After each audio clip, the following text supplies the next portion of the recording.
The risk-return trade-off is one of the oldest and most basic concepts of finance. It is intuitively very simple. It just makes sense. You want to make more profit? You have to take on more risk. You prefer being safe? Then you deserve less profit. Well, this common sense is actually backed up by research as well. Studies show that chasing higher returns does in fact require taking on higher risk projects or including higher risk products in your portfolio. If you choose to pursue maximizing your returns by taking on more risky projects or having risky shares in your portfolio, this comes along with it some uncertainty, and that uncertainty is the danger of losing your principal investment amount or interest or dividend cash flows. Because you will be carrying that extra amount of headache from that uncertainty, you deserve an extra premium. So if you're a high risk taker, probably stocks are going to be for you. Similarly, if you prefer to be safer, more defensive shares or bonds or a mixture of those might be better for you. Portfolio managers must know and be familiar with the risk-return trade-off very intimately because not only do they have to manage their own portfolios for their organizations, they also have to design from scratch portfolios for people and institutions with different risk appetites and risk profiles. These portfolios, I'm sure you know, are made up of different investment products which are available and accessible through the financial market. But can you trust these markets? And by that I mean, do you know if markets are efficient? Is it even possible to know the answer to this question? Well, it's quite tough to answer actually. But before we get into this, let's dig a little deeper into what we mean by market efficiency. A market is considered to be efficient if prices quickly reflect all the available information. Therefore, in an efficient market, prices of a stock or a bond are not underpriced or overpriced. This concept comes from a theory called the efficient market hypothesis. The father of this theory, Eugene Fama, went on to win the Nobel Prize. But does it really matter if a market is truly efficient or inefficient? Well, it does matter because it addresses a key question of whether or not it is possible to beat the market. The simple truth is, if market is efficient, you're not going to beat the market. And by beat the market, we mean outperform the market. That is better than the market average.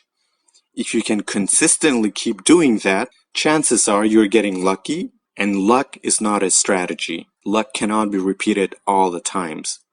So if it's not possible to beat the market all the time or consistently enough, how do we invest our money? Are we going to engage in active investing or passive investing? Now, active investing means that you as an investor will be making a lot of trading decisions, will have a more hands-on approach to managing the portfolio. You will try to find securities that are underpriced or overpriced. You'll look at the market, look at a stock X, and you believe that the real worth or the real value of that stock should be $10. But at the market, it is being traded at 7.5.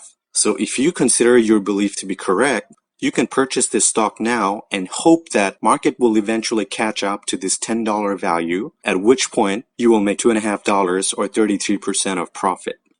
Conversely, if you believe the stock's price should be $5 but the market is pricing it at 7.5, that means it's overvalued. You should not be willing to pay more for something that is worth less. So in an active investment strategy or an active portfolio investment, we are always going to try to find underpriced and overpriced securities.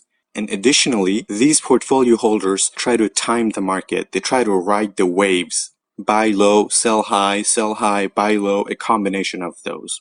So, if a market is truly efficient, stock prices should not be underpriced or overpriced. So an active strategy would not work in an efficient market, because everything is already being traded at its fair value.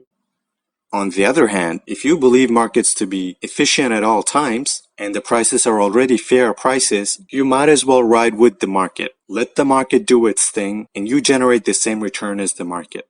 This is called passive investing. You save a lot of time, energy, and money in this way because you don't have to monitor the market at all times. And even if you professionally send the money over to a fund manager to manage on your behalf, they would not be spending a lot of resources on hiring analysts or scanning the market for overpriced or underpriced stocks.